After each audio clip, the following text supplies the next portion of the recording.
गुरुभ्यो नमः। दयापात्रं देवत्यादिगुणाप्रवणं वन्दे रम्यजामातरं मुनिं लक्ष्मीनाथसमारम्भां नाथयामुनमध्यमाम् आचार्यपर्यन्तां वन्दे गुरुपरम्परां यो नित्यमच्युतम्बुजयुग्मरुक्मं व्यामोहतः तदितराणि तृणाय मेने अस्मद्गुरोर्भगवतोऽस्य दैकसिन्धोः रामानुजस्य चरणौ शरणं प्रपद्ये।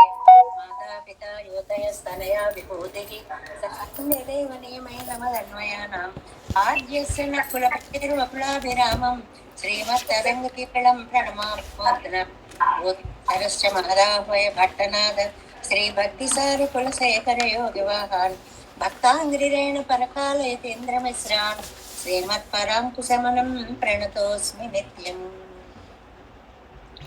नादं पंकजनेत्र राम यमुना वास्तव्यमालादरान् योगीन्द्रं कुरुकेश चन्द्रजलधिं गोविन्दपुराधिपौ भट्टार्यं निगमान्तयोगी जगदाचार्यौ सकृष्णद्वयौ वन्दे माधव पद्मनाभ सुमनत्कोले सदेवाधिपान् नमो वेदान्तवेद्याय जगन्मङ्गलहेतवे यस्य वाकमृतासारपूरितं भुवनत्रयम् वेदांत वेद्यामृतवारिरासेः वेदार्थसारामृतपूरमग्र्यम् आदाय वर्षन्तमहं प्रपद्ये कारुण्यपूर्णं कलिवैरिदासं श्रीमत्कृष्णसमाह्वाय नमो यामुनसूनवे यत्कटाक्षणलक्ष्याणां सुलभश्रीधरः सदा श्रीकृष्णपादपादाब्जे नमामि शिरसा सदा यत्प्रसादप्रभावेन सर्वसिद्धिरभून्मम लोकाचार्याय गुरवे कृष्णपादस्य सूनवे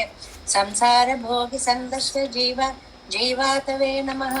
श्रुत्यर्थसारजनकं स्मृतिबालमित्रं पद्मोल्लसद्भगवदङ्घ्रिपुराणबन्धुं ज्ञानाधिराजम् अभयप्रदराजपुत्रम् अस्मद्गुरुं परमकारुणिकं नमामि। द्राविडाम्नाय हृदयं गुरुपर्वक्रमागतं रम्यजामातृदेवेन दर्शितं कृष्णसूनुना सुन्दरजामतृमुनेः प्रपद्ये चरणं भुजं संसारार्णवसम्मग्न जन्तुसन्तारपोतकं नमोऽस्तु देवराजाय चतुर्ग्रामनिवासिने रामानुजार्यदासस्य सुताय गुणशालिने नमः श्रीशैलनाथाय कुन्तीनगरजन्मने प्रसादलब्ध परमप्राप्य कैङ्कर्यशालिने श्रीशैलेश दयापात्रं धीभक्त्यादिगुणार्णवं यतीन्द्रप्रवणं वन्दे रम्यजामातरं मुनिम्। श्रीरङ्गसिंहगिरिदेशिकपादसेवा प्राप्ताखिल द्रविडवेदरहस्यजातं श्रीगौतमान्वयजमाश्रितभागधेयं गोपालदेशिकमहं शरणं प्रपद्ये कौशिकान्वयसञ्जातं वेङ्कटार्यतनोभवं वेदान्ताचार्य सशिष्यं उडयवर्गमहं भजे श्रीमद्वेङ्कटरङ्गार्य शिष्यं सशिष्यसेवदिं श्रीलक्ष्मणार्य विबुधं संश्रये धीविदीप्तये भक्तामृतं विश्वजनानुमोदनं सर्वामृतं श्रीशठगोपवाङ्मयं सहस्रशाखोपनिषत्समागमं नमाम्यहं द्राविडवेदसागरं तिरुवழிதினாடி என்றும் தென்குருகூர் என்னும் மறுவலியவன் பொருணல் என்றும் அருமறைகள் அந்தாதி செய்தான் அடியினையே எப்பொழுதும் செந்தியாய் நெஞ்சே தெளிந்து மனத்தாலும் வாயாலும் வன்குருகூர்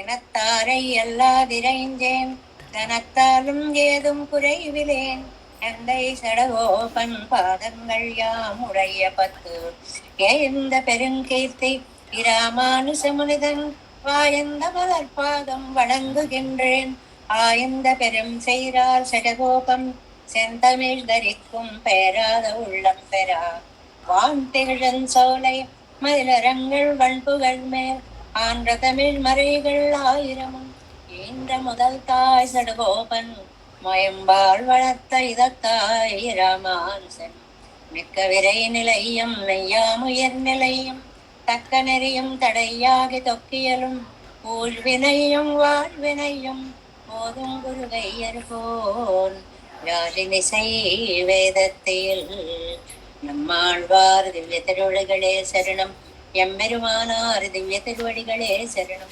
ஜீயர் திவ்ய திருவடிகளே சரணம். ఓం అస్మద్గురుభ్యో నమః. భాగవత గోష్ఠికి దాసోహాలు సమర్పిస్తూ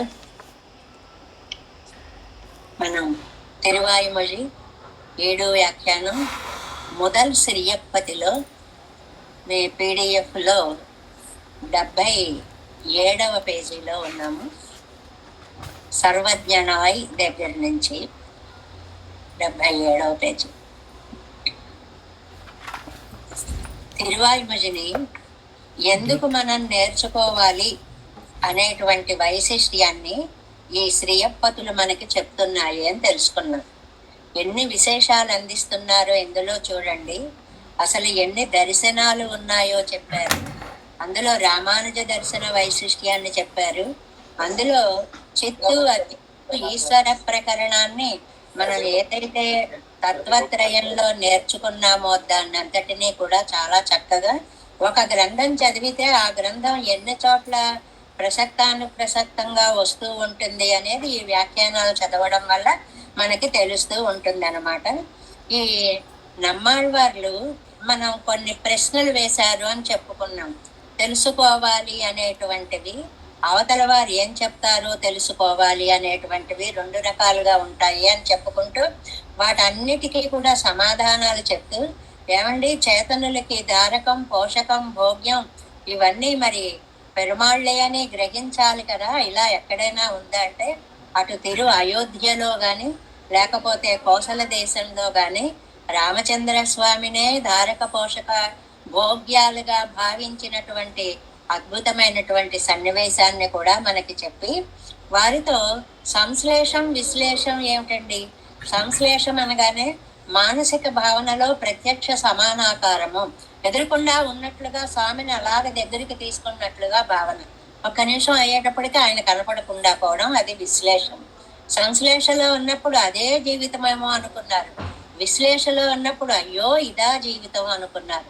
ఈ రెండింటినీ కూడా నమ్మాళ్వార్లు అనుభవించారు అని చెప్తూ ఇంకా ఇవాళ సర్వజ్ఞనాయ్, సర్వశక్తియాయ్, సర్వనియంతావాయ్, நிர்வதிக்க குருபாவானாயிருந்த எம்பெருமான் இவருடைய அனுபவத்தை மூடைய நடத்தாதே இவ் అనుభవத்தை విచ్ఛేదిత్తకు ప్రయోజనం ఎన్నెన్నిల్. ఏమండి ఆయనంత కోరుకున్నారు నమ్మాళ్వార్లు, సరే ఈయన వచ్చేశారు. ఆ ఆనందం ఏదో అలా అనుభవిస్తూ ఇద్దరూ చక్కగా ఉండొచ్చు కదా. మధ్యలో అలాగా మాయమైపోవడం, మళ్ళీ ఆయన బాధపడిపోవడం ఎందుకండి? ఇలాంటి నాటకాలన్నీ కూడా జీవితంలో ఆయన మన చేత అనుభవింప చేస్తారు. నమ్మాళ్వార్లకి ఎందుకు అలా చేశారు? ఒకసారి కనపడ్డప్పుడు ఇంకా ఆయనతో ఉండిపోతే హాయిగా ఉండేది కదా. అలా ఉండిపోతే మనకి ఇంత దివ్య ప్రబంధం అవతరించేదే కాదు అన్నమాట. ఎందువల్ల? తిరు అయోధ్యయిலும் திருக்குறுவையிலும் பிரிந்த பிரிவு போலே இவர்க்கு அனுபூத குணங்களை சுவாத்மிக்கைக்காகவும் மேன்மேல கிருஷ்ணை பிறக்கைக்காகவும். అటు ఎక్కడెక్కడ 2 చోట్ల అయోధ్యలో గాని లేకపోతే తిరుపురవయ్యిలం పిరంద. పురవయ్యిలు అంటే రాసక్రీడ, కృష్ణ అవతారంలో రాసక్రీడ చేస్తున్నటువంటి సమయంలో వచ్చినటువంటి ఎడబాటు అని. రామాయణంలోనేమో ఆ దేశం నుంచి అడవులకు వెళ్ళిపోయినప్పుడు ప్రజలంతా బాధపడ్డారు, ప్రకృతి ఎంత బాధపడింది, చెట్లు పుట్టలు నీళ్లు ఎలాగ బాధపడ్డాయి నిన్న మనం చెప్పుకున్నామే. అలాగే రాసక్రీడ జరుగుతూ ఉండగా ఒక్కసారిగా మాయమైపోయేవాడు. మాయమైపోయేటప్పటికీ ఆ దుఃఖం ఇంకా వాళ్ళు సహించలేకపోయేవారు. వీళ్ళని అడగచ్చా వీళ్ళని అడగకూడదా అనేటువంటి చేతన విభాగము కూడా తెలుసుకోకుండా మళ్ళీ ఎలారా మీ పొదల మాటున లేడు కదమ్మా చెప్పరే అమ్మా, ఇక్కడ దాక్కున్నాడా అక్కడ దాక్కున్నాడా, ఎందుకు ఈ ఎడబాటు ఇంత బాధని కలిగిస్తోంది అని అంటే అలాగ కలిగించడం వల్లనే ఈ పరమాత్మ యందు ఉండేటువంటి భక్తి సాత్మికైకాగవన్ మేలేవు వంట పడుతుంది అని ఒక మాట ఉందండి. సాత్మికైకాగా అంటే వంట పట్టడము అన్నారు.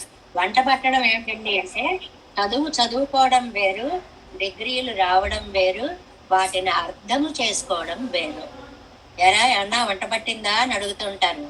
వంట పట్టడం అంటే అర్థమైందా, జీర్ణించుకున్నావా, ఆచరణ పర్యంతం వస్తుందా అనేటువంటిది అడగను. ఇవి కలిగించడం కోసమని అంటే ఇది కాసేపు ఇలా కనపడలేదా అని బాధపడి ఇంక ఊరుకుంటారా, లేదు మళ్ళీ ప్రయత్నిస్తారా, లేదు నా కోసం తప్పించిపోతారా? ఈ ప్రశ్నలన్నీ కూడా పెరుమాళ్ళు ఆ భక్తుడి యందు దర్శించాలి అనేటువంటి ఉద్దేశంతో ఆ వియోగము అనేటువంటి దాన్ని కల్పించారు, అటు రామావతారంలో గాని ఇటు కృష్ణ అవతారంలో గాని. ఎంబెరుమాన్ పక్కల్ పిరంద ஆசை முதிர்ந்து நினைத்தபடி பெறாவிட்டவாరే శోకమోహంగళ్ పిరక్కుం. ఆ పరమాత్మ యొక్క విషయంలో ఆశయ ముదిరింది, మనోరథం ఇంకా ముదిరిపోతుంది, చూడాలి చూడాలి చూడాలి, చూడకపోతే బతకలేం అన్నంత ఆశ వచ్చేసి అది పెరావిట్టవాదే, దాన్ని పొందకపోవడం వల్ల శోకమోహంగళ్ పిరక్కుం, దుఃఖంగానే బాధగానే కలుగుతుంది.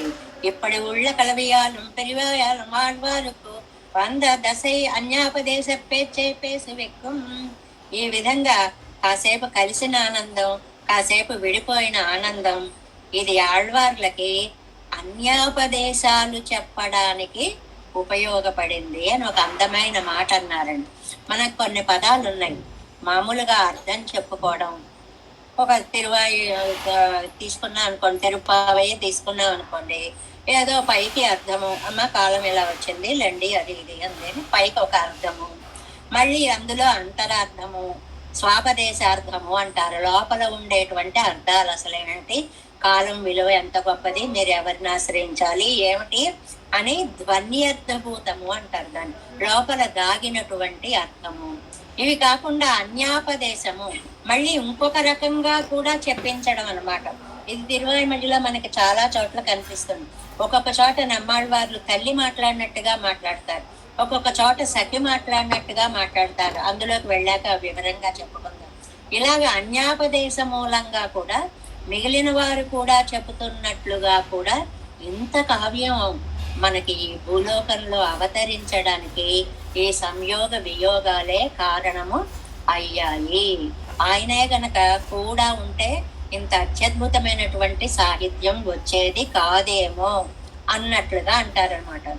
ఈ ప్రబంధంగళిల్ సూక్తిகள், ఈ ప్రబంధంలో ఉండేటువంటి సూక్తుల్లో ప్రాప్య నాణయం పెరుమానుడయ్య స్వరూప ప్రతిపాదన పరమాయిరిత్వం శిలా, ఈ పేర అంతా అర్ధ పంచకాన్ని గురించి చెప్పేటువంటిది అన్నమాట.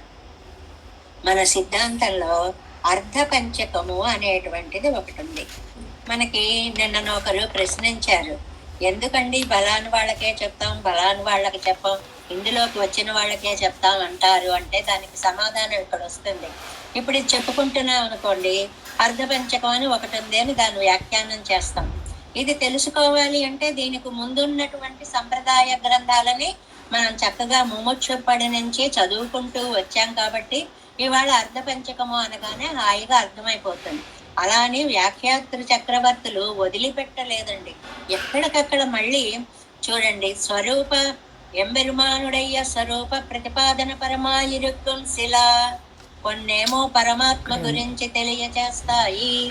అంటే అర్ధపంచకం అంటే ఏంటండి, మనకంతా చక్కగా ఒక శ్లోక రూపంగా ఇచ్చేశారు. ప్రాప్యస్య బ్రహ్మణో రూపం ప్రాప్తుశ్చ ప్రత్యేగాత్మనః ప్రాప్త్యుపాయం ఫలం ప్రాప్తే తథా ప్రాప్తి విరోధిచ. ఒక 5 ప్రశ్నలు అర్ధపంచకం అంటే.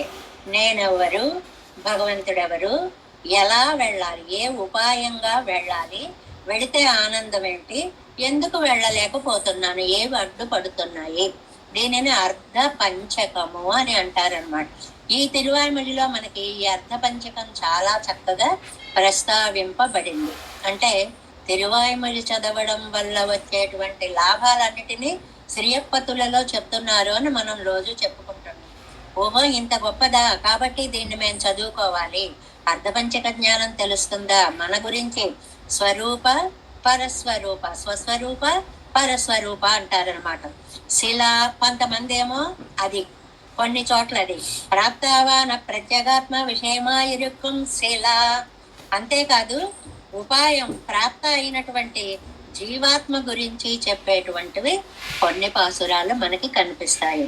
ప్రాప్తి ఉపాయత్తై సొల్లుం శిల, ఆ పరమాత్మను పొందడానికి ఉపాయాలు ఏమిటి అని కొన్ని పాసురాల ద్వారా మనకి తెలుస్తుంది. ఫలై చొల్లం శిలా, ఫలం ఏమిటో తెలుస్తుంది కొన్ని పాసురాల వల్ల. ప్రాప్తి విరోధి అయి చొల్లం శిలా, 5 కరెక్ట్ గా ఇచ్చేసారు చూడండి. ఇది కనుక మీరు నేర్చుకున్నారంటే అర్ధపంచకము అనేటువంటి ప్రతి మనిషి తప్పక తెలుసుకోవలసినటువంటి స్వస్వరూప, పరస్వరూప, ఉపాయ స్వరూప, ఫలస్వరూప, విరోధి స్వరూపాలన్నిటినీ కూడా మనకి తెలియచేస్తుంది అనేటువంటిది ఈ పేరాలో మనకి ఇవత్తిల్ ఉద్దేశ్యం ఫలం తదర్థమాగమత్తుళ్ళ నాలర్థము సొల్లిగిరదు. ఇలాగ ఈ ఉద్దేశంలో ఫలాన్ని చెప్తూ, ఫలము భగవంతుణ్ణి చెందడాన్ని చెప్తూ మిగిలిన 4 అర్థాలని కూడా చెప్పారంటే అర్ధ పంచకాన్ని చెప్తున్నారు అని ఈ పేరా మనకి వ్యాఖ్యానం చెప్పింది అనమాట. ఈ వత్తి సరేనండి, బాగుంది అని. ఇందులో అసలు ఆయన ఏం చెప్పారండి అనే మాటకు వస్తే ముందుగా మనం ఒక చిన్న విషయాన్ని పరిచయం చేసుకోవాలి. ఆళ్వార్లు భక్తి, పరభక్తి, పరమాభక్తి, ఇవి భక్తులకి కొన్ని స్థాయిలు ఉన్నాయండి. దర్శనం పరభక్తి స్యాత్, పరజ్ఞానంత సంగమ, పునర్విశ్లేష భీరుత్వం పరమాభక్తి రుచ్యతే అని మనకి యామనార్యుల వంటి వారు కొన్ని నిర్వచనాలని ఇచ్చారు. చూడాలి అని చూడడం అనేటువంటిది ఒక భక్తి యొక్క ప్రథమ రూపం అనుకోండి. ఆహా, ఇంత గొప్పవాడా అనేటువంటి జ్ఞానం కలగడమేమో పరమాభక్తి 2వ స్థానం. తర్వాత ఎక్కడ విడిచిపోతాము అనేటువంటి విశ్లేష భీరుత్వం పరమాభక్తి అంటారు. దర్శనం పరభక్తి స్యాత్, పరజ్ఞానంతు సంగమ, ఆ చూడము అనేటువంటిది పరజ్ఞానం. ఎక్కడ విడిపోతాము అనే బెంగ వచ్చేటప్పటికి మనం లౌకిక ఉదాహరణలు చెప్పుకున్నామే. ఎక్కడో దూరంలో ఫారిన్ లో ఉండేటువంటి పిల్లలు వస్తారు వస్తారు వస్తారని 3 నెలల నుంచే వాళ్ళు టికెట్లు కొనుక్కున్నప్పటి నుంచే రోజు వాళ్ళని చూసినంత ఒక దివ్యానందం మనకి లౌకికానందం కలుగుతూ ఉంటుంది. వాళ్ళు ఒక రోజు ల్యాండ్ అవుతారు. దర్శనం, ఆహా కళ చూసాము అని చెప్పి కౌగలించుకుంటారు, ఆనందిస్తారు. ఇది మొదటి స్టెప్ అన్నమాట. పరజ్ఞానంతు సంగమ, ఆ అవతరించినటువంటి పరమాత్మను గురించిన జ్ఞానం, వారి విషయాలు తెలుసుకోవడం పరజ్ఞానము. పునః విశ్లేష భీరుత్వం, అయ్యో అప్పుడే వెళ్ళిపోతారా అని అనుభవిస్తూ ఉండగా కూడా వాళ్ళు వెళ్ళిపోయే రోజునే గుర్తు తెచ్చుకుంటారు. అదేంటండి, ఉన్నన్నాళ్ళు ఉన్న ఆనందం పొందండి అంటే ఇది పొందరు. అప్పుడే 5 రోజులు అయిపోయాయి, అప్పుడే 10 రోజులు అయిపోయాయి. ఈ ఉదాహరణ ఎందుకంటే అందరికీ మీకు లౌకికంగా ఇలాంటి అనుభవాలు ఎదురుగా ఉన్నాయి కాబట్టి చెప్పుకోవడం.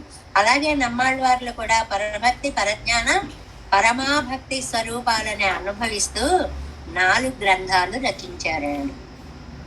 అది మనకి చెప్పడానికి ఇందులో పరిచయం చేస్తున్నారు.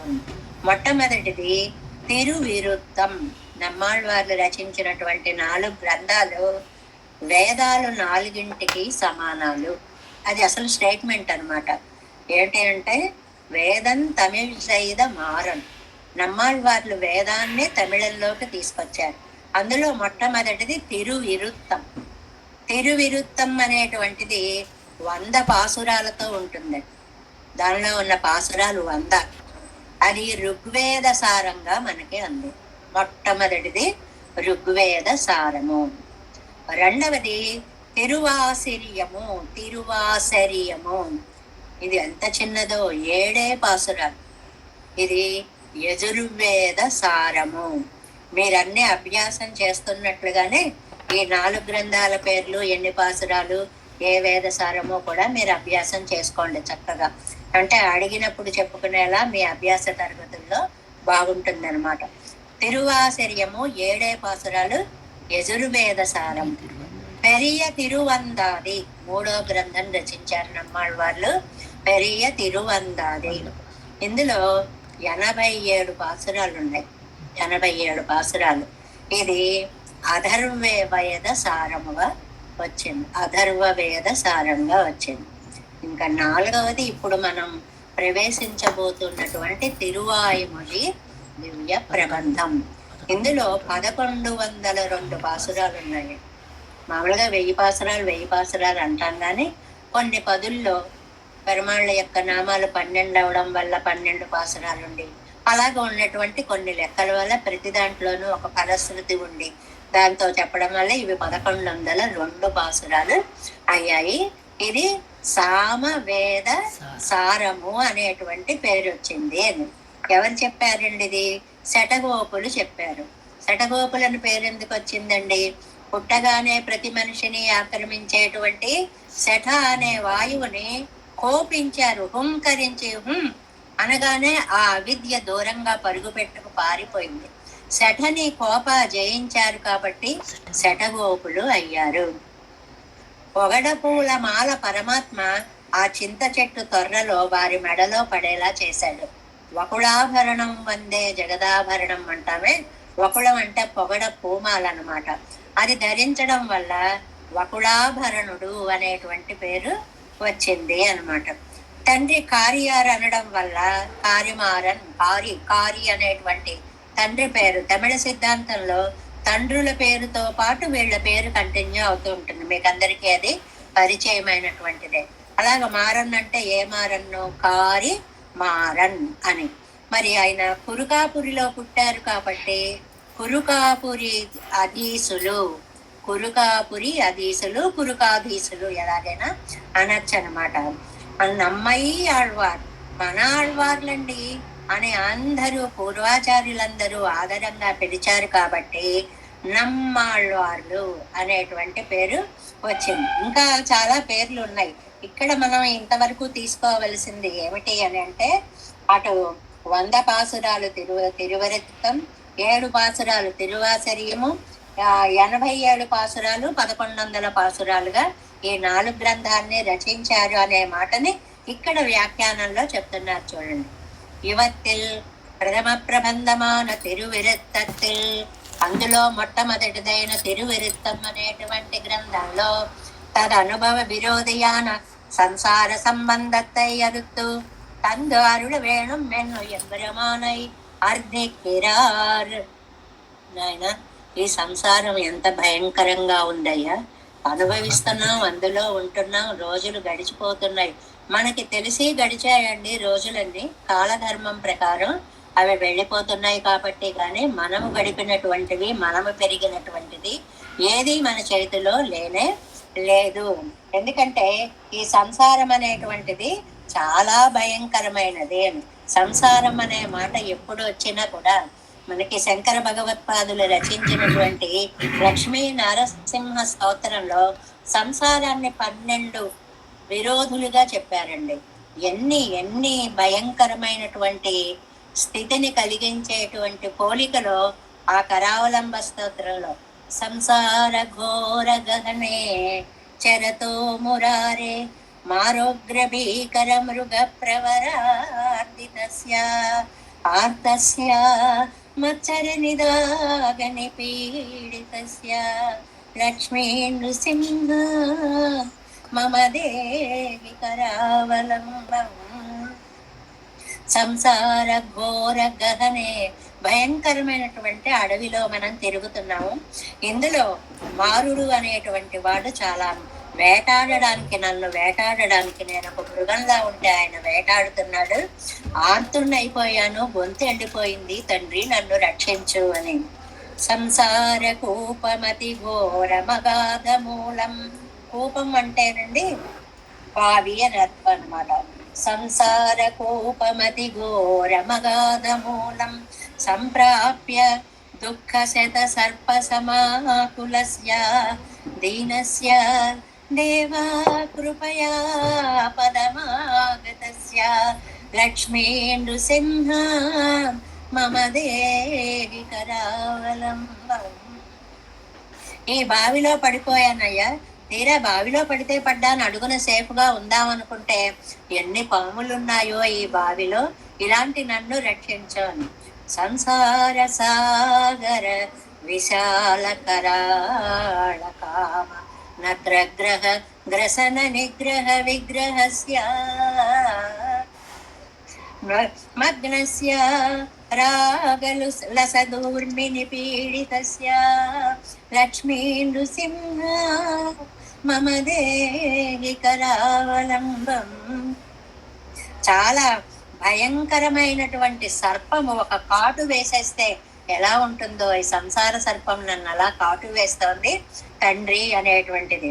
సంసార దావదహనాతుర భీకరోగ్ర జ్వాలావళీ విరవిదగ్ధ తనోరుహస్య త్వత్పాద పద్మ సరసీరుహ మస్తకస్య లక్ష్మీ నృసింహ మమ దేహి కరావలంబం. ఇలా ఒకటి కాదండి, 12 చెప్పారు. సంసార భీకర కరీంద్ర కరాభ్యుగాత నిష్పీడ్యమానవ పుషచరణాలు. ఏం పోలిక పోల్చారండి. భీకర కరీంద్రం, సంసారం అనేటువంటిది మదించి పిచ్చెక్కిపోయినటువంటి ఏనుగు తొండంతో కొడితే తగిలే దెబ్బలాంటిది. ఎంత అద్భుతమైనటువంటి పోలికో శంకర భగవత్పాదులు చెప్పినటువంటివి. ఇలాంటివి చాలా పోలికలు ఉన్నాయి. ఈ సంసార సంబంధத்தை అరుత్తు నాయన, ఇలాంటి భయంకరమైనటువంటి సంసార సంబంధాన్ని నువ్వు పోగొట్టి తందరుల వేణం ఎన్ను ఎంబెరుమానై అద్దెక్కిరారు, నన్ను నీ దగ్గరికి తీసుకువెళ్ళు అని చెప్పి ప్రార్థించారు మొదటి దాంట్లో. తిరువాసిరియత్తిల్ ఇంకా రెండోది దాంట్లోకి వచ్చేటప్పటికి నివృత్త సంసారపు భోగ్యమాన தன்னுடையாடு வழுகை கலம்பகன்மாலையை பணியாக வெடுத்து காட்டுமா போலே காட்டி கொடுக்க கண்டு అనుభవితారు పూర్ణమాగ. ఏమి రాశారండి ఈ వాక్యాలు.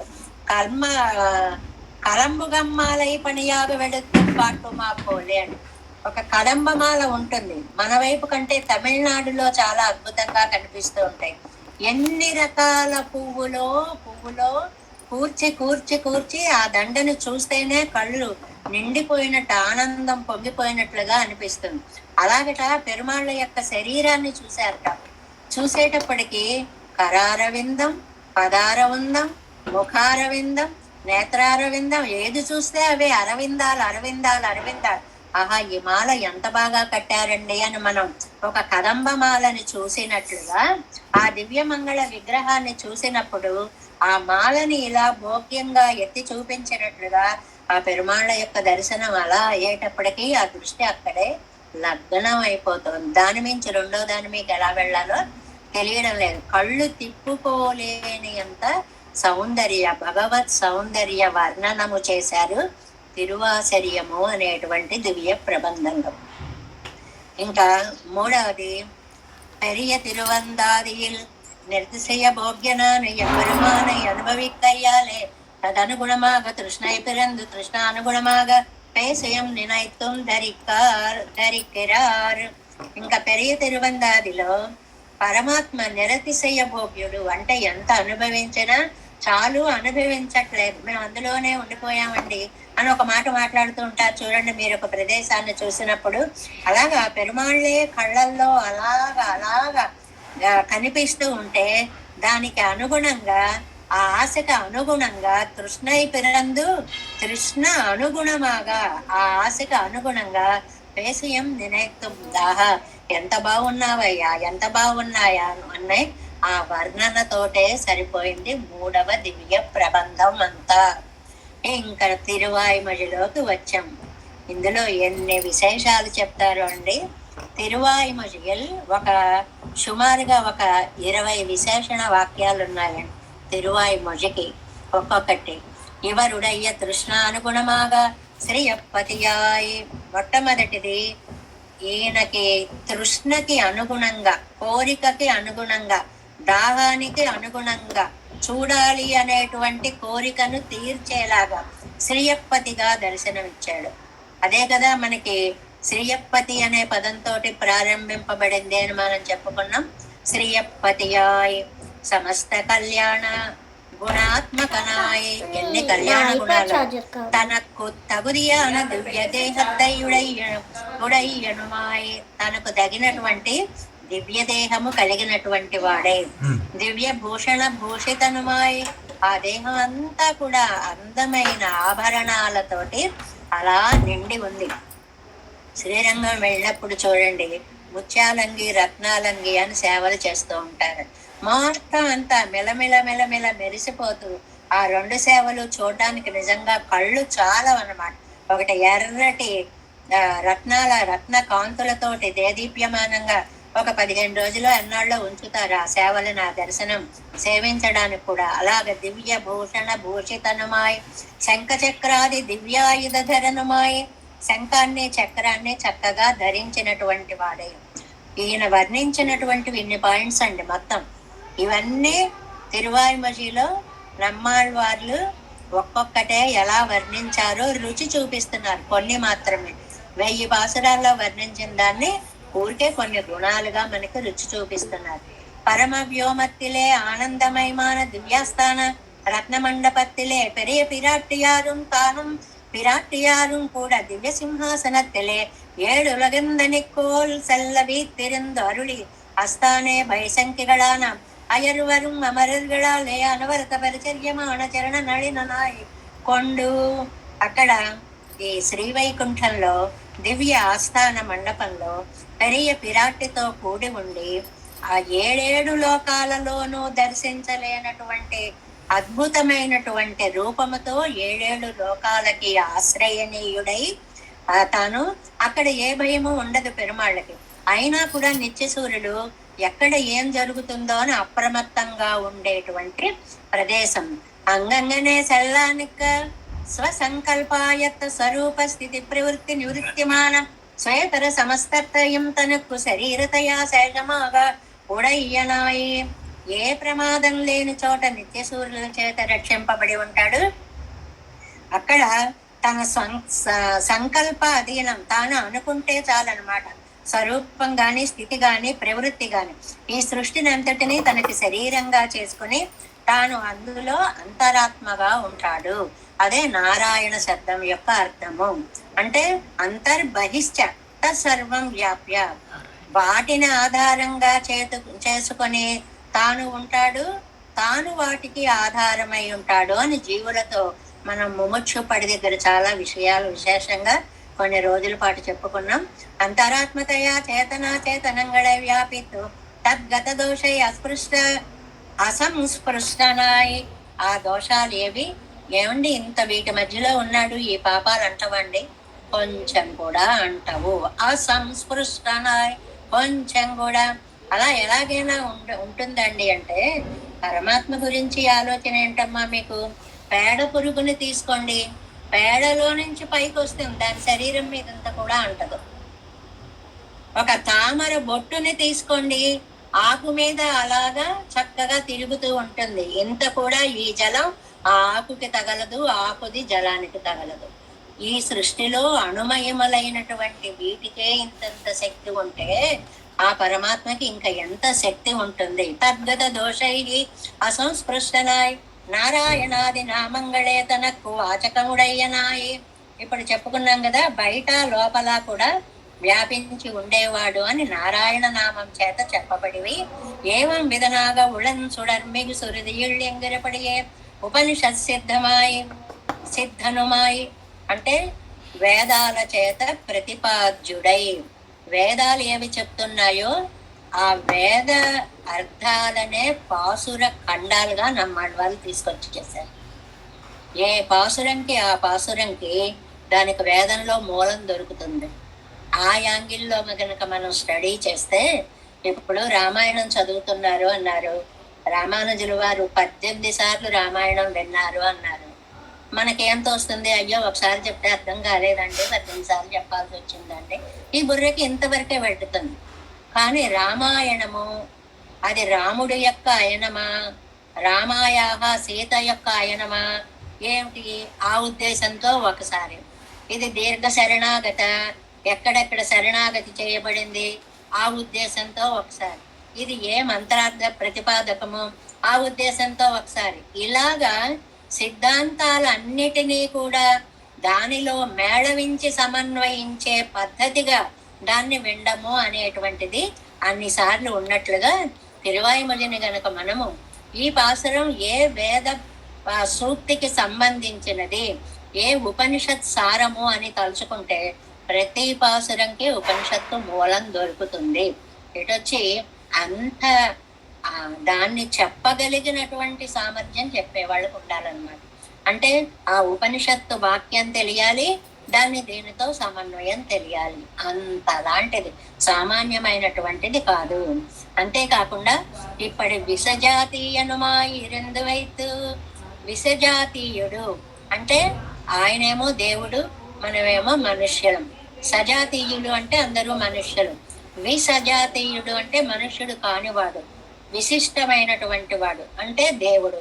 ఆయన దేవుడై ఉండి మనం మనుషులే ఉండి కూడా ఆశ్రిత వాత్సల్యత్తాలే, అయ్యో పాపం వీళ్ళు నన్ను చూడాలనుకుంటున్నారే అని వాత్సల్యంతో దేవ మనుష్యాది సజాతీయనాయు వందు, దేవుడుగా, మనుష్యుడుగా, రాముడుగా, కృష్ణుడుగా ఎన్ని అవతారాలుగానో ఇందులోకి వచ్చి తన్నుడయ్య పరమకృపయ్యాలే తిరువవతారం పన్నం స్వభావనమాయి, పరమమైనటువంటి దయామూర్తి అవడం వల్ల తిరు అవతారం దిగి వచ్చినటువంటి, అవతరించినటువంటి స్వభావము కలవాడై తన్నుడై అవతారంగళిలం అముదవప్పెరాద గర్భ నిర్భాగ్యరకు మిழக்க వేండాదపడి. ఈ వాక్యం బాగుంటుంది చూడండి. ఆయన అవతరించాడు కానీ ఆ అవతరించినప్పుడు మేము లేవండి గర్భ నిర్భాగ్యులు అన్నారు. మనం అప్పుడు ఉన్నామా? రాముడి కాలంలో ఉన్నామా చూడటానికి? ఏమో ఉన్నామో లేమో మనకి తెలియదు. కృష్ణుడి కాలంలో ఉన్నామా? అయ్యో లేదే అని గర్భ నిర్భాగ్యులు, ఎంత దరిద్రులమో, అయ్యో ఆ కాలంలో లేకపోయామే అనేటువంటి వాళ్ళకు కూడా బాధ లేకుండా సర్వాపరాధ సహనాయ్, వాళ్ళ అపరాధాలన్నీ సహించేటువంటి వాడై పత్ర ఫల పుష్పాదిగళాలే స్వారాధన ఎక్కొండు, ఒక పుష్పంతో ఒక ఫలంతో మనం ఆరాధించేలాగా ఆశ్రితకు అత్యంత పరతంత్రనాయి, మనకి పరతంత్రుడై. పరతంత్రుడు అంటే మన విగ్రహాలు ఉన్నాయండి, ఈ పళ్ళెంలో పెడితే ఇక్కడ కూర్చుంటాడు, ఆ పట్టు మీద ఆ పైన కూర్చోబెడితే అక్కడ కూర్చుంటాడు, ఈ పువ్వు వేస్తే అది భరిస్తాడు, ఈ తిండి పెడితే ఇదే, ఇవాళ నేను ఇదే తింటున్నాను అని ఆరగింపు చేస్తే అదే తింటాడు. అంటే మనం ఏది చేస్తే అదే తప్ప ఆయన అంటూ శాసించడం అనేది లేకుండా, అంటే ఇదంతా వాత్సల్యానికి, నాయన నువ్వు నన్ను ఉన్నావని నమ్మితే చాలు. ఇంకో చోట్ల మనం వ్యాఖ్యానంలో తత్వత్రయంలోనో ఎక్కడో చెప్పుకున్నాం, ఎండ పడుతుంటే వెన్నెల పడుతుంటే గొడుగు అడ్డం పెట్టుకోకుండా ఉండు చాలు. అంటే పడేది నేను ఎత్తిన పడుతుంది, నాకు వద్దు అని నువ్వు అది అడ్డు పెట్టుకుంటే ఆ చల్లదనం నువ్వు అనుభవించలేవు. పరమాత్మ వాత్సల్యం అలా మన మీద పడుతుంది, వద్దు అనకుండా ఉంటే చాలు అని పత్ర ఫల పుష్పాదులతోటి స్వారాధనాయకొండు ఆశ్రితర్క అత్యంత పరతంత్రనాయ్ అవరుగళుடைய ఇచ్చానుగుణమాన భోజన శయనాదిగళేయుడైనాయి. ఇదిగో అదే వారికి ఎలా ఇష్టమో ఆ భోజనం, వారు ఎక్కడ పడుకోబెడితే అక్కడ అదే పవళింపు సేవ, వాళ్ళు ఏది చేస్తే అది. దీన్ని అర్చక పరాధీనుడు అంటారు. అర్చకుడికి అధీనంలో ఉన్నవాడు. అర్చకుడు అంటే కోవిల్లో ఉండే ఆయనే అని కాదు, ఎవరు అర్చన చేస్తున్నారో వాళ్ళకి పరాధీనుడుగా ఉండేటువంటి స్వామి. సమస్త కళ్యాణ గుణ పరిపూర్ణనాన తానే ఆశ్రిత సులభత్వార్థమాగా కోయిల్గళిలే వందు నిన్నరుళియం. అలాంటి ఆయన వీళ్ళందరికీ కనపడాలని కోవిలలోకి వచ్చి వేంచేసి నిలబడ్డాడండి. అంటే అర్చావతారాన్ని ఎత్తాడు అని. అన్ని అవతారాలలోకి అర్చావతారం సౌలభ్యానికి పరాకాష్ట అని చెప్తారు. ఇప్పటి ఉళ్ళ సర్వేశ్వరం తత్తత్తుకు ఆశ్రిత అనుగ్రహత్తుக்கும் ఏకాంతమాన పడిగళాల్ పరిపూర్ణనాన ఎంబెరుమాన్ తన్నై నిర్హేతుకుమాగ காட்டி அருள கண்டு அனுபவித்து தம்முடைய பிரகிருதி சம்பந்தமாகிற ప్రతిబంధకమత్తు ఎంబరమానై పెత్తుముడి తీరార్. ఇలాంటి సర్వేశ్వరుడు ఒక్కసారి కనపడేటప్పటికీ నిరిగేతుక కృపకి ఆయన ఆ నమ్మాళ్వాదులు ఎంతో పరవశించిపోయి సర్వేశ్వరుని ఆయన నిన్ను ఇని చొల్ల వేండుమవై ఎల్లాం అవ్వవ తిరువాய்மொழிகள் தோறும் சொல்லக்கொண்டு పడవదు. ఇలాగ చెప్పేటువంటి విషయాలన్నీ ఆయా తిరువాయిమొழிల్లో చెప్పారు. తిరువాయిమొഴి అంటే మనం చెప్పుకున్నాం, టోటల్ గా ఈ గ్రంథానికి తిరువాయిమొഴి అని పేరు, 10 పాసురాలకి తిరువాయిమొഴి అని పేరు. అలాంటి 10 పదులు ఉంటే దానికి 10 అని పేరు. అలాంటి 10 పదులు ఉంటే అది తిరువాయిమొഴి 1000 పాసురాల గ్రంథము. మనకి లెక్కల్లో చూడండి, 1వ స్థానంలోకి తెచ్చుకుంటే ఒకటనగా 10 అని లెక్కలు పెట్టుకుంటాం. 9 పదుల స్థానంగా తెచ్చుకుంటే 100లోంచి అక్కడి నుంచి 10 అంటే అది ఒక భావన. దాన్ని మనకు అర్థం అవ్వడం కోసం దాన్ని 10 అన్నారు అంటే 10 అని కాదండి. 10 అంటే 100 పాసురాలు అవుతాయి. తిరువాయిమొഴി అంటే 10 అవుతాయి. అలాంటి పదులు 10 అయితే ఒక 10 అవుతుంది అంటే 100. అలాంటి 100 అయితే మనకి 1000 అవుతాయి అనేటువంటి ఒక నిర్ణయాన్ని ఇక్కడ అక్కడక్కడ ఏ ఏ సందర్భాలలో ఏది చెప్పారో మీరు అక్కడ అది చూసుకోండి అన్నారు. అంటే తిరువాయిమొழிలోకి వెళ్ళినప్పుడు మనం ఆ ఆనందాన్ని అనుభవించాలి అని చెప్పడం అనమాట. ఇందులో కొంచెం పరిచయం చేశారు వదిలేకుండా. முதல் திருவாய்மொழியில் சொல்லித்தாவது నానా రత్న పరిపూర్ణమాయ పరిచ్ఛేదమాన కడలై ముందర తిరుడ కండా పోలే. ఒక అందమైన పోలిక చెప్పారండి. మొదటి తిరువాయిమొഴి ఉంది, ఉయర్వర ఉయర్నలం అనేటువంటిది ఉందనుకోండి. అందులో సముద్రం నిండా రత్నాలు ఉంటాయి, కానీ ఆ రత్నాలు పై కనపడవు. మనం సముద్రం చూడడానికి వెళ్ళాలి అనుకుంటాం. సముద్రం చూడడం అనేది ఎంత ఆనందకరమైన విషయం అండి. బీచ్కి వెళ్ళామనంటే బీచ్ చూడడమే కాదు, ఆ జలాన్ని చూడడమే మనకి ఎంతో ఆనందం. ఆ జలంలో కూడా ఉవ్వెత్తుగా తరంగితమైనటువంటి అలలను చూడడము అనేటువంటిది ఎంతో ఆనందం. అది ఎలాగా లోపల రత్నాలు ఉన్నాయో పైన కనపడే ప్రకృతికి 3 రెట్లు సముద్రంలో ఉంటుందిటండి ప్రపంచం. 3 రెట్లు ఉంటుందిట. అంత ప్రపంచం ఉండి సముద్ర యువ గంభీర అన్న దానికి ఏమిటి ఉదాహరణ? లోపల అన్ని ఉండి కూడా ఏమీ లేనట్లు జలం అలా కనపడుతుంది. ఆ గాంభీర్య గుణానికి అది చెప్తారు. లోపల ఎంత నిర్భరమైన భక్తి గాని, పాండిత్యం గాని, జ్ఞానం గాని ఏమున్నా పైకి ఏమీ తెలియకుండా ఉంటే గంభీర గుణము అంటారు. వాళ్ళకి అసలు ఏమన్నా వచ్చా అండి అన్నట్లుగా ఉంటారు అన్నమాట. నాకు ప్రతిరోజు అనిపిస్తుంది, అది మీకు అతిశయంగా అనిపిస్తుందేమో. మా అన్నయ్య గారిని నా పెళ్లికి షుగరు అప్పుడు కోటాలో ఇచ్చేవారండి. ఆ కోటాలో ఇస్తే ఆయన ఏంటి ఏలుముద్ర వేస్తావా అన్నట్ట. ఆయన 4-5 భాషల్లో పండితుడండి, పెద్ద ఆఫీసర్. ఆయన చూసి ఏలుముద్ర వేస్తావంటే వేస్తాను అని చెప్పి వేలుముద్ర వేసి వచ్చాను. ఎందుకండి అన్ని తెలుసు కదా అని విన్న వాళ్ళందరికీ బాధ. అలా ఎందుకు వేసి వచ్చారు? నేను పెట్టగలనని చెప్పద్దాలి. ఇది సామాన్య హృదయాలు పడేది, పెద్దలకు అలా ఉండదు అని. అది లోపల అంత విద్వత్తు ఉంటుంది, పైకి ఏమీ రాని వాళ్ళలాగా ఉండడము అనేటువంటిది అనమాట. అది పరిపూర్ణమాయ పరిచ్ఛేద్యమాన కడలై ముందర తెరళ కండా పోలే. అలా ఉన్న సముద్రాన్ని మనం ఇలా చూస్తాం, ఓహో సముద్రం నీరు ఏముందలే అంటాం. ఎంత శాస్త్రం అండి అది. అందులో ఎన్ని ఉన్నాయండి. అందులో రత్న గర్భాన్ని ఎందుకు పేరు వచ్చిందండి? ఆ లోపల ఉండేటువంటి జంతుజాలం ఎంతండి. అసలు ఆ ప్రపంచం గురించి నాకైతే 0 నాలెడ్జ్. అంత అంత ప్రపంచం అన్నమాట లోపల. సరూపరూప గుణ విభూతిగళాలే పరిపూర్ణనాయ్ எல்லா படியாலும் எல்லாரிலும் மேற்பட்டு சர்வேஸ்வரனாய் ஸ்ரீயப்பதியாக அபௌருஷேயமான சுருட பிரமாண சுத்திகளாலே ప్రతిపాదించబట్టుள்ள ఎంబెరుమానై. ఎలాంటి ఎంబెరుమానండి? ఆ సముద్రుడు ఎవరు? ఇక్కడ పెరుమాళ్లే సముద్రం అన్నమాట. ఎలాంటి సముద్రుడు ఆయన? స్వరూప రూప గుణ విభూతులతో ఉండి, సర్వేశ్వరుడై ఉండి, శ్రీయప్పతి అయి ఉండి, అపౌరుషేయములైనటువంటి వేదాల చేత ప్రతిపాద్యుడై ఉండి, కుదృష్టులకి బాహ్య కుదృష్టిగళాలు అవిచాల్యమాంబడి. ఈ వేద బాహ్యులు, వేద కుదృష్టులు వీళ్ళు ఎంత కదిపినా కదపబడని మూలాలు కలిగిన. లేకపోతే మన దేశం మీదకు వచ్చినటువంటి ఆ విదేశీయుల యొక్క ఆక్రమణలకి ఎన్ని ఎలా అయిపోయి ఉండేవో, కానీ అప్రతిహతంగా ఈనాటికి కూడా అవన్నీ నిలబడి ఉండగలిగాయి అంటే అది పరమాత్మ యొక్క సంకల్ప బలమే అనేటువంటి దాన్ని చెప్తూ, ఆ ప్రసాదత్తాలే సాక్షాత్కరిత అనుభవిత్తు అవ్వనుభోజనిత ప్రీతి ఉళ్ళు అడంగామై అనుభவித்தபடியே சவிபூதிகனான எம்பெருமானை பேசி ஏவம் விதனான அவன் திருவடிகளிலே அடிமை செய்து உஜ்ஜீவி என்று தந்து தன் తిరువళ్ళత్తకై కురిత్తు అరుళి చేయరార. అలాంటి ఆనందాన్ని ఆయన పొంది, ఆ ఆనందం మరి లోపల ఉండలేదు.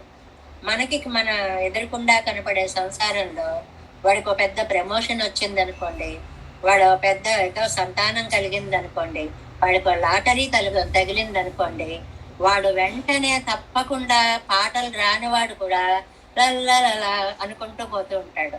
ఎందుకు అసలు ఆ మాటలు ఎందుకు వస్తాయి అంటే ఆ ఆనందం ఏదో రూపంలో బయటకు వచ్చేయాలి. అలాంటిది మనవి లౌకికానందాలు. పరమాత్మను చూసినటువంటి ఆనందమేమో నమ్మాళ్ళవార్లది.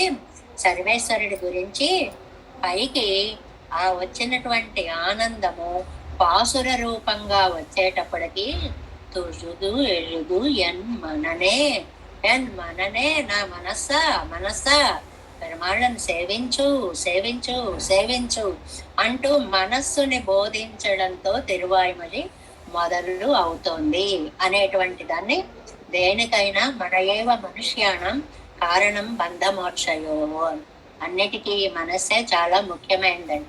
ఇప్పుడు ఇలా కూర్చుని మనం చెప్పుకోవాలన్నా వినాలన్నా ఈ మనస్సు సహకరించాలి. లోపల గాబరాగా ఉంది అంటే ఏం చెప్తున్నామో ఏం వింటున్నామో మనకేమీ తెలియదనమాట. కాబట్టి మనస్సహకారం చాలా ముఖ్యం. అమ్మా తల్లి, ఈ తిరువాయుమలి అనేటువంటి దివ్య ప్రబంధాన్ని నేను వినాలి అని ఆసక్త పడుతున్నాను కాబట్టి ఓ మనస్సా సహకరించు. ఈయనేంటండి, మహానుభావులైనటువంటి వాళ్ళందరూ కూడా మానస సంచరే, అమ్మా మనస్సా మదసికి పెంచ అలంకృత చిగురుడైనటువంటి పరమాత్మ ఎందమ్మా నువ్వు సంచరించాలి అని. ఇంకా త్యాగరాజ స్వామి వారైతే మనసా ఎటులోతునే అని ఎన్ని కీర్తనలో మనస్సు మీద. ఎందువల్లంటే ముందు మనస్సహకారమే ఉండాలి. కాబట్టి ఈ అప్రాకృతమైనటువంటి దివ్య స్వరూపాన్ని అర్థం చేసుకోవడానికి మనస్సా నువ్వు నాకు సహకరించు అనేటువంటి దాన్ని మొదటి తిరువాయుమలి మొదటి పాసురంలో మనకి చెప్పారు. అటువంటిది. నెక్స్ట్, ఓరో ఎంబెరుమానుடைய గుణంగళై ఓరో వగైகளிலே ఓరో తిరువాయుమొழிయాయ్ చొల్లుగిరదు. ఈ తర్వాత సముద్రాన్ని ఊరికే చూస్తే అలా సముద్రంలా కనిపిస్తుంది. తర్వాత అందులో మణులు ఏరుకోవాలి అనుకునే వాళ్ళు ఉంటారనుకోండి, వాళ్ళు ఏ ఏ ప్రదేశాల్లో మణులు కొట్టుకు వస్తాయో ఆ తీరాలను పాట పాడుకుంటారండి వ్యాపారస్తులందరూ కూడా. అక్కడికి అందరినీ రానివ్వరు. అక్కడికి వెళ్ళి వాటిని పట్టి అది రత్నం ఏదో తెలుసుకోగలిగిన శక్తి వాళ్ళకు ఉంటుంది. పైకి రాయిలా కనిపిస్తుంది కానీ అది రత్నం అవుతుంది. ఆ రత్నాన్ని వాళ్ళు ఆ సముద్ర గర్భం నుంచి తీసుకోగలుగుతారు. అలాగా సముద్రంలాగా ఓవరాల్ గా ఉన్న పెరుమాళ్లను చూడడం ఒక ఎత్తైతే, ఆయన కళ్యాణ గుణాలు అనే రత్నాలను ఏరుకోవడం మొదలు పెట్టారు తర్వాత నమ్మాళ్ళ వారు. ఒక్కొక్క గుణం ఒక్కొక్క రత్నం లాగా ఆయనకే కనపడింది. రత్నం దేవుందండి, ఎందుకు నాకు ఇది విసిరి పారేసింది అని కథ ఉంది చూడండి.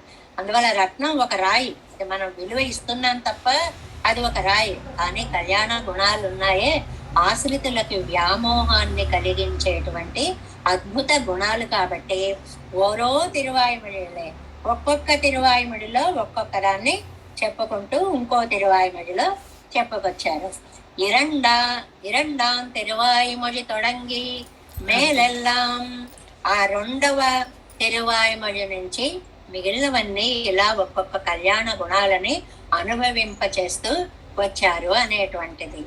ఇప్పటి శైవదారిరే அல்லர் பாரத ராமாயணாதிகளை பண்ணின வியாசாதிகளும் சங்கேப விஸ்தாரங்களாலே தங்கள் ప్రబంధங்களை ప్రబంధీకరిస్తారుగల్.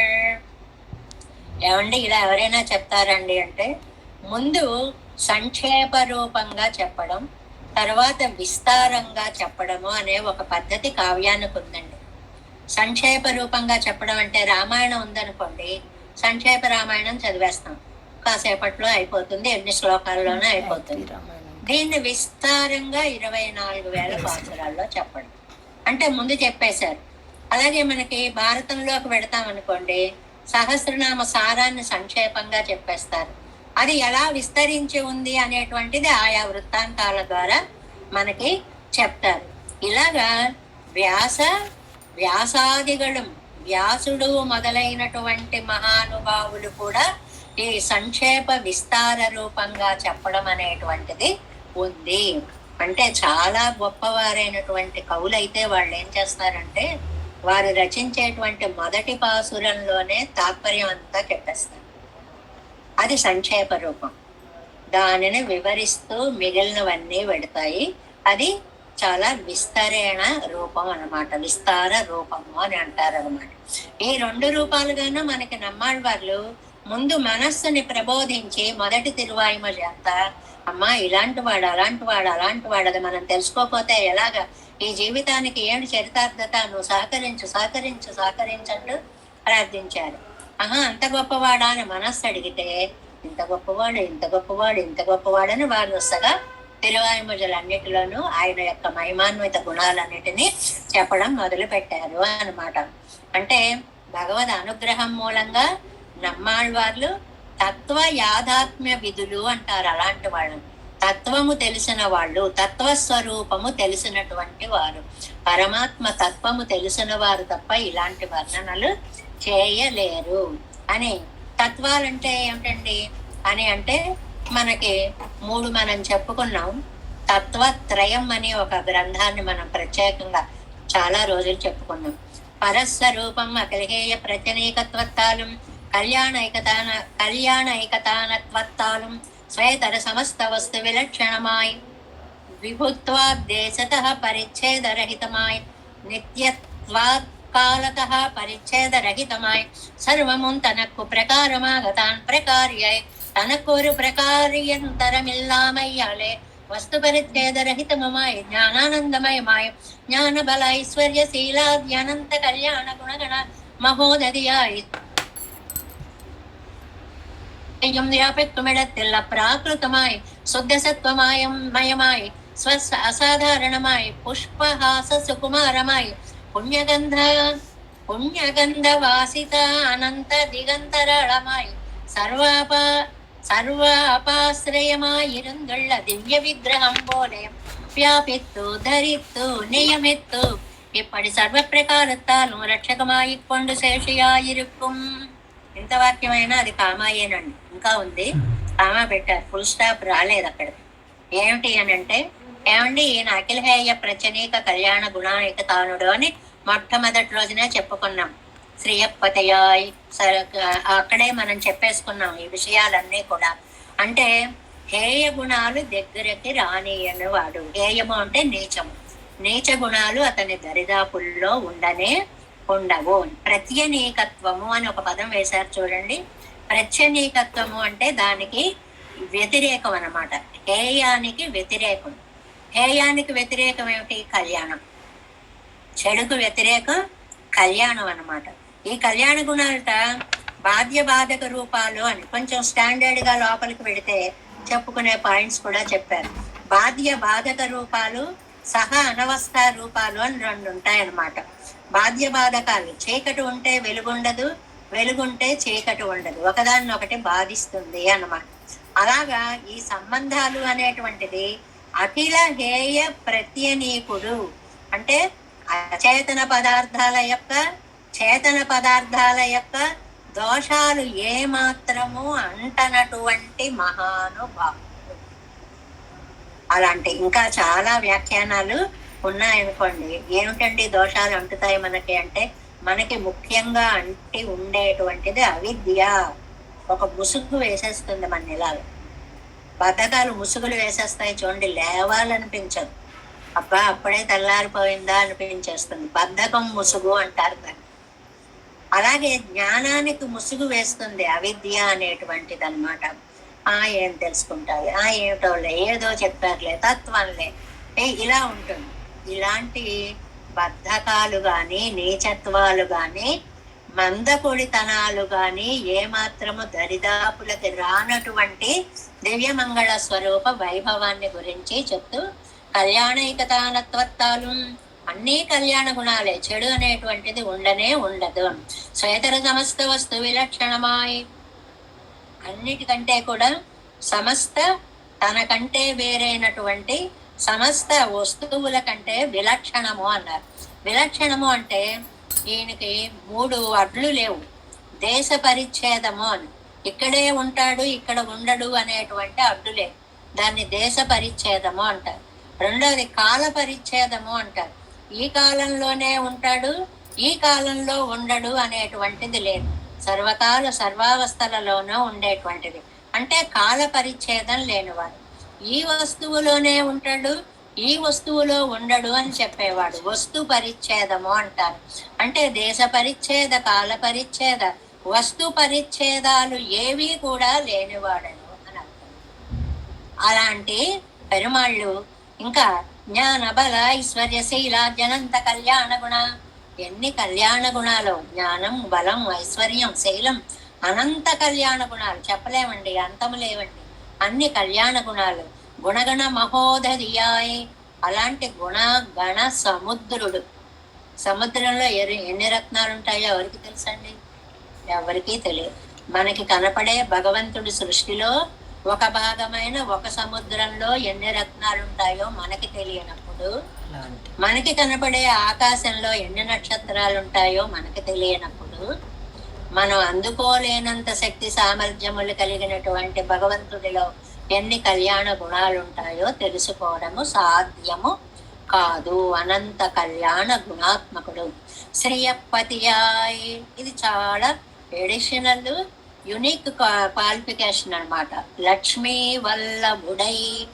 ఆయనకు తప్ప ఇంకెవరికి ఈ గొప్ప గుర్తు నారాయణత్వాన్ని గుర్తించడం ఎలాగంటే లక్ష్మీ వల్లభత్వం వల్లనే. తర్వాత శ్వేతర సమస్తత్యం వ్యాపకుమిడతిల్ అప్రాకృతమాయి. తర్వాత అన్నిట్లో వ్యాపించేటప్పుడు అప్రాకృతం, ప్రకృతి సంబంధం అనేది ఏమీ లేకుండా వ్యాపిస్తాడు ఆయన. శుద్ధ సత్వమయమాయి. మనకి శుద్ధ సత్వం, మిశ్ర సత్వం, తత్వత్రయంలో ఇవన్నీ చక్కగా రాసుకున్నారు మీరందరూ కూడా. ఏమాత్రము రజస్సు తమస్సు అంటనటువంటి గుణాన్ని శుద్ధ సత్వము అంటారనమాట. ఇక్కడ ఒక అందమైన మాట ఇచ్చారండి. స్వ అసాధారణమాయి పుష్పహాస సుకుమారమాయి.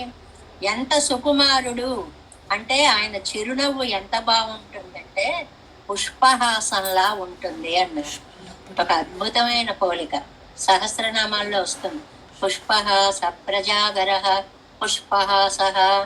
నవ్వడం వికటాట్టహాసాలు చెయ్యకూడదు అని. అంటే నా నవ్వు నా ఇష్టం, నేను నవ్వుతాను అనకూడదు. నవ్వడానికి కూడా వాటికి కూడా పేర్లు ఉన్నాయి. ఒకసారి చెప్పాను మీకు, అవన్నీ తర్వాత చెప్పుకోవచ్చు అనుకోండి.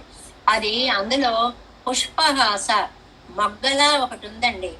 అది మనకి టీవీలోనే చూడడానికి కుదురుతుంది. దాని పరిణామం అలా అలా అలా కొంచెం కొంచెం కొంచెం కొంచెం వచ్చి అంత పువ్వు అయిపోతుంది. అలా ముడుచుకున్నటువంటి పెదాలు కొంచెం చిరునవ్వు చిరునవ్వు చిరునవ్వు చిరునవ్వు వచ్చి ఆనందంగా నవ్వడము. అది ఆ రూపాన్ని చూడాలంటే దశరథుడు అంటాడు, రామచంద్రుడు నవ్వుతూ ఉంటే ఆ రూపాన్ని చూడాలి అంటే ఎలా నవ్వాడు అంటే ఎంత గమనిస్తాడు అంటే ఆ పెదాల యొక్క విడుదల కూడా పుష్పం వికసించినట్లు ఎంత రమణీయంగా ఉంటుంది. అమ్మో, ఇంత సున్నితమైన పాయింట్లు ఉంటాయని మనకేం తెలుసు. బగ బగ బగ అన్నట్టుగా ఇష్టం వచ్చినట్లుగా మాట్లాడడము, ఆహాహా అంటూ నవ్వడము, ఇవన్నీ తప్ప వీటిలో ఇన్ని సున్నితత్వాలు ఉంటాయని తెలుసుకోవాలి అని. పుష్పహాస సుకుమారమై పుణ్యగంధ వాసిత అనంత దిగంతరాళమాయి. ఆ దివ్య విగ్రహం యొక్క పరిమళము అన్ని దిక్కులకి వ్యాపిస్తుంటండు. పుష్పగంధి అని మనకి లేడీస్ లో కూడా ఒక జాతి పద్మిని జాతి స్త్రీలు అని ఉంటారు. వాళ్ళు ఉన్నారు అంటే 1 కిలోమీటర్ దూరంకి పరిమళము పుష్పగంధం వస్తూ ఉంటుంది. అలాంటి తిరుమేని కలిగిన వాళ్ళు. మనం దీనికి నెగిటివ్ మనకి అనుభవంలో బాగా ఉంటుంది. చెమట వాసన వస్తూ ఉంటుంది అనుకోండి, అంత దూరంలో ఉన్నాడంగానే మనకి తెలిసిపోతూ ఉంటాయి. ఇవి మనకి తెలుస్తాయి. పుష్పగంధాలు సువాసనలు అవి పద్మిని జాతి స్త్రీలకు బాగా ఉంటాయి అన్నమాట. సర్వ అపాశ్రయమా ఇరుందుళ్ళ దివ్య విగ్రహం బోలే వ్యాపిత్తు. అంత అందమైన విగ్రహం కనపడుతుంది నమ్మాళ్ళవార్లకి. అలా వర్ణిస్తారండి స్వామిని. అలా వర్ణిస్తూ ధరిత్తు నియమిత్తు, ఆ రూపాన్ని ధరించి లోకాన్ని నియమించి ఇప్పటి సర్వప్రకారత్తాలం రక్షకమాయికొండు శేషయా ఇరుక్కుం. ఈ విధంగా అన్ని విధాలుగాను రక్షకుడు శేషి అయి ఉంటాడు అనేటువంటిది పరమాత్మ యొక్క లక్షణము అనేటువంటి దాన్ని ఒక్కొక్క తిరువాయుమొழிలోనూ చెప్పుకుంటూ వచ్చారు అని అంటారనమాట. అంటే ఊరికే పరిచయం చేస్తున్నారు. ఏంటండి ఈ తిరువాయుమొழிలో ఆయన ఏం రాశారు అంటే, మనం ఇంతలాగా రిసీవ్ చేసుకోవడానికి మన మనస్సుని సంసిద్ధం చేసుకోవాలి అని చెప్పడం అన్నమాట. ఆయన యొక్క రూపాన్ని వర్ణించారు అలా కొన్ని తిరువాయిమొழிల్లో. ఎలాగ ఉందో, ఎంత కటాక్షమో చూపుల్ని వర్ణించారు కొన్ని తిరువాయిమొழிల్లో. అంటే దివ్య మంగళ విగ్రహ వర్ణనము జరిగింది చాలా తిరువాయిమొழிల్లో. ఇలాంటివన్నీ కూడా మనం అది గ్రహించాలి అంటే దానికి తగినటువంటి మానసిక పరిణతి ఉండాలి. అందుకోసం మొట్టమొదటి పాసురంలో తొഴുதில் ఎన్ మననే, నా మనస్స అమ్మ సహకరించు, ఆ పెరుమాళం గురించి మనం తెలుసుకోపోతున్నాము అని దాన్ని మనస్సుని ప్రార్థించడంతో మొదలవుతుంది అంటున్నారు శ్రీయప్పతుల్లో. తర్వాత ఏమన్నారో రేపు మనం తెలుసుకుందాం. ఓం అస్మద్గురుభ్యో నమః. దేవేశం కోలనాదం నతహిత మనసం పద్మనాభం రమేశం లోకార్యం కృష్ణయుగ్మేన చ నిగమశిరో యోగి భట్టారకౌ చ గోవిందం పూరనాదేన చ సహ కురు కేశేందు సింధుం యతీంద్రం మాలాదృగ్యామునార్యో మమ హృది నిదదే రామ పద్మాక్షనాదాను. తిరువరుణ్మాల్ சேனை முதலி செடகோபன் நாதமுனி சீருய்யக்கொண்டார் மணக்கால் நம்பி சென்றாமாள வந்தார் குருமாலாதரர் குருகை பிறார்க்கு அன்பாம் எதிராசர் கோவிந்தர் கூரேசர் பட்டர் வேதாந்தமுனி இருக்கண்ணர் கம்புடைய நம்பிள்ளை இவர் ஈடழித்தே ஏந்த மாதவர் பத்மநாபர் இவர் அருளாளர் திருவடியூன்றிய தேவ பெருமாள் கை கொண்டருளும் திருமலையாழ்வார் பதங்கள் முன் என் உள் சேர்ந்தனவே.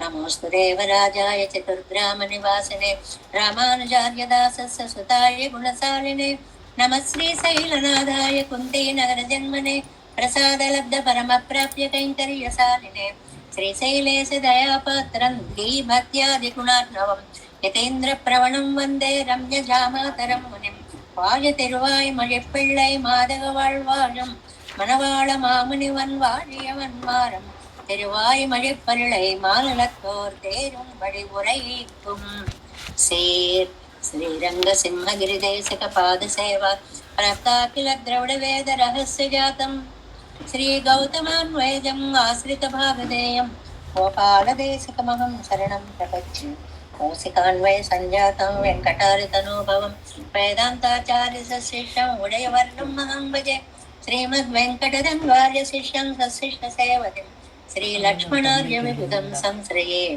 జీవిదీప్తయే. ఓం అస్మద్గురుభ్యో నమః.